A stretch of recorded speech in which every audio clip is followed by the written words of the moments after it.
నమస్తే. మళ్ళీ ఉమ్మడి రాజధాని ఎందుకని షర్మిల జగన్ మీద ఫైర్ అవుతున్నారు. మరి ఇన్నేళ్ళు మీరు ఏం చేయండి, ఇప్పుడేం చేయబోతున్నారు అని చెప్పేసి కోప్పడ్డారు. సో ఇప్పుడు దీని అంతటిని వివరించడానికి మనతో పాటు సీనియర్ జర్నలిస్ట్ జగదేవ్ గారు ఉన్నారు. ఆయన అడిగేస్తాం. నమస్తే సార్. నమస్తే సార్, ఇప్పుడు ఇన్నాళ్ళు మీరు ఏం చేశారు, ఇప్పటిదాకా చప్పట్లు కొట్టుకుంటూ కూర్చున్నారా, చిడతలు వాయించారా అని చెప్పేసి కామెంట్స్ చేశారు షర్మిల జగన్ పైన. అసలు అంటే ఏమంటారు ఈ ఉమ్మడి రాజధాని గురించి? ఉమ్మడి రాజధాని అంశము ఏంటంటే నేను అనుకుంటున్నా, నా అభిప్రాయం వరకు ఈ కృష్ణా జలాలు అలాగే నీటి కేటాయింపుల కోసం తెలంగాణ అసెంబ్లీలో వాడి వేడి చర్చ జరుగుతుంది, రభస జరుగుతుంది.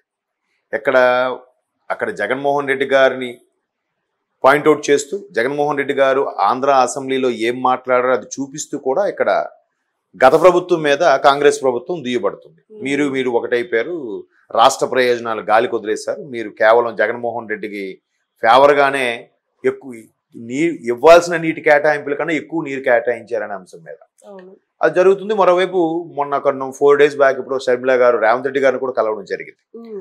అయితే కొంతమంది విశ్లేషకుల అభిప్రాయం ఏంటంటే ఇక్కడ జగన్మోహన్ రెడ్డి గారు ప్రవర్తించిన తీరు లేదా కేసీఆర్ గారు సపోర్ట్ ఇచ్చిన విధానం ఇవన్నింటిని కూడా రేవంత్ రెడ్డి గారు సలహాలు సూచనలు షర్మిల గారికి ఇస్తూ మీరు ఈ అంశం మీద మాట్లాడినని ఎడ్యుకేట్ చేశారని కూడా కొంతమంది విశ్లేషకులు చెప్తున్నారు. మరి దాంట్లో వాస్తవం ఎంత తెలియదు. కలవడం అయితే కలిశారు, మరి ఒకే పార్టీకి చెందిన 2 వ్యక్తులు కాబట్టి ఈవిడ ఆంధ్ర పీసీ చీఫ్, ఆయన తెలంగాణ పీసీ చీఫ్, పైగా ఆయన ముఖ్యమంత్రి. సో పీసీ చీఫ్ నుంచి ముఖ్యమంత్రి అయ్యారు కాబట్టి సీనియర్ లెక్క సలహాలు సూచనలు అడగడం తప్పులేదుగా, డిస్కస్ చేసుకుని ఉండొచ్చు మేబీ. బట్ ఇవే అంశాలు కొలుక్కొచ్చాయని కొంతమంది విశ్లేషకుల అభిప్రాయం.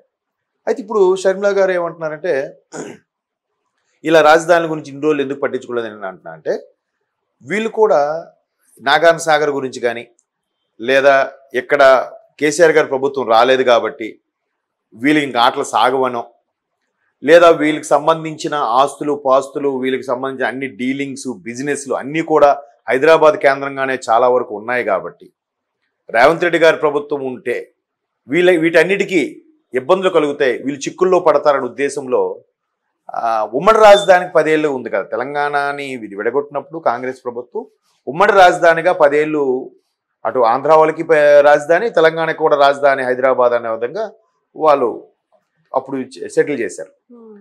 సో ఇప్పుడు 10 ఏళ్ళు అయిపోతుంది, రేపు ఈ ఏప్రిల్తో అయిపోతుంది కొత్త ప్రభుత్వం కూడా అంత ఇదయ్యి.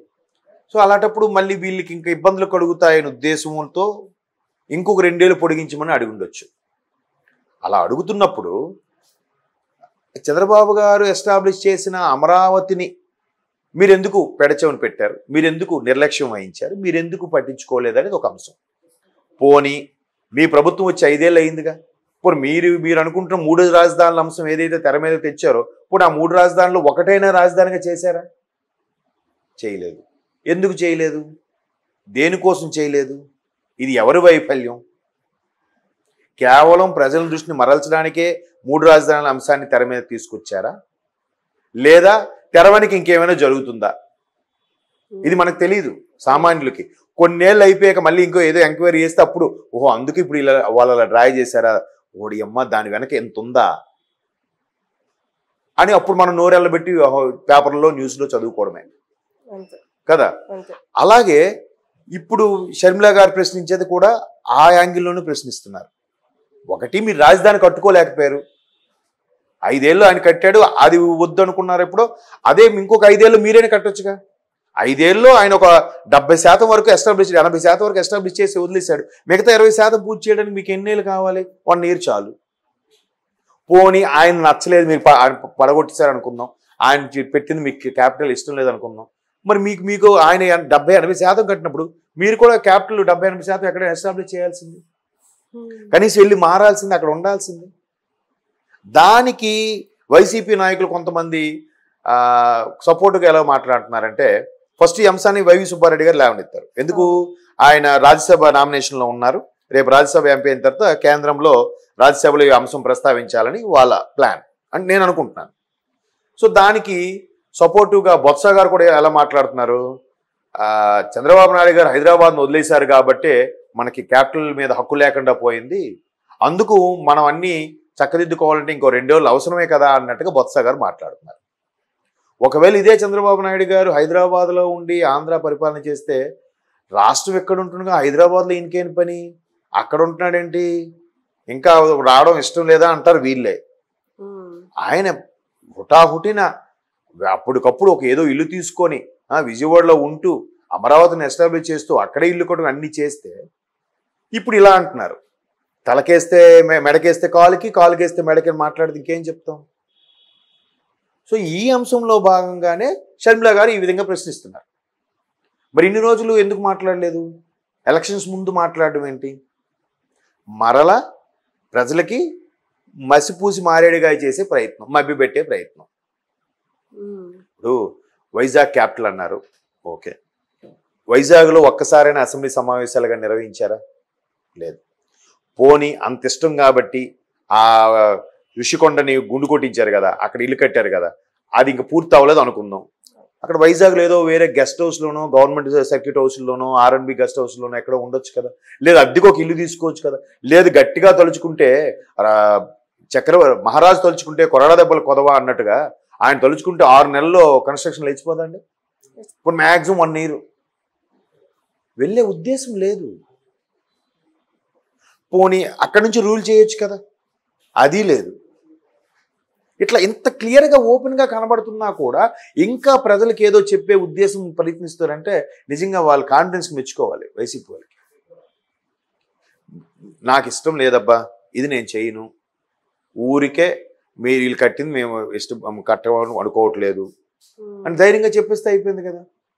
ఇక్కడ ఓన్లీ వీళ్ళ ఈ ఒక పర్టికులర్ ఒక సామాజిక వర్గానికి ఫేవర్ చేయడానికి ఇక్కడ కట్టారు, నేను ఇది ఎంత మాత్రం ఒప్పుకోను. పోనీ మళ్ళీ వాళ్ళ భూములు వాళ్ళకి ఇప్పించేసేయండి, లేదంటే పూర్తిగా కన్స్ట్రక్షన్ లేకుండా చేసేయండి. ముందు ఆయన అక్కడ ఉండొద్దు. తాడేపల్లి అనేది అమరావతి రీజన్లో ఉన్న భాగమే కదా, విజయవాడకి గుంటూరులో ఉన్న మధ్య భాగమే కదా, అక్కడ ఎందుకు ఉండాలి ఆయన? ముందు అక్కడ ఉండొద్దు. నీకు అక్కడ రాజధాని ఇష్టం, ఆ ఛాయిల్లో ఉండకుండా రాజమండ్రి వెళ్ళిపో, వైజాగ్ వెళ్ళిపో, కర్నూలు వెళ్ళిపో, కడప వెళ్ళిపోండి. అప్పుడు కరెక్టరా, ఆయనకి ఇష్టం లేదు చేశాడా అనుకోవడానికి. అది చేయలేదు, ఓన్లీ కప్పిపుచ్చడానికి ఇవన్నీ కూడా. ఇప్పుడు మళ్ళీ 2 ఏళ్ళు పొడిగించే అంశం ఎందుకంటే నెక్స్ట్ కూడా కేసీఆర్ గారు వస్తారనుకున్నారేమో, అందుకే ఇన్ని రోజులు ఆ టాపిక్ ఎత్తలేదు. కేసీఆర్ గారు ఎప్పుడు రాలేదో వీళ్ళకి వెలక్కాయ పడినట్టు అనిపించి ఉండొచ్చు, లేదా కేసీఆర్ గారు లేరు కాబట్టి రేవంత్ రెడ్డి గారితో పొంతన కుదరట్లేదు కాబట్టి ఇట్లా కొత్తగా అంశం తెరవైపు తీసుకొచ్చి ఉండొచ్చు మేబీ.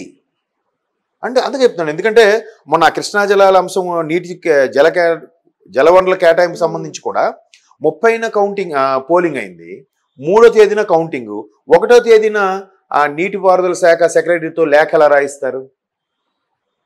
అంటే మళ్ళీ ఇలే వచ్చేస్తాం అనుకున్నారా?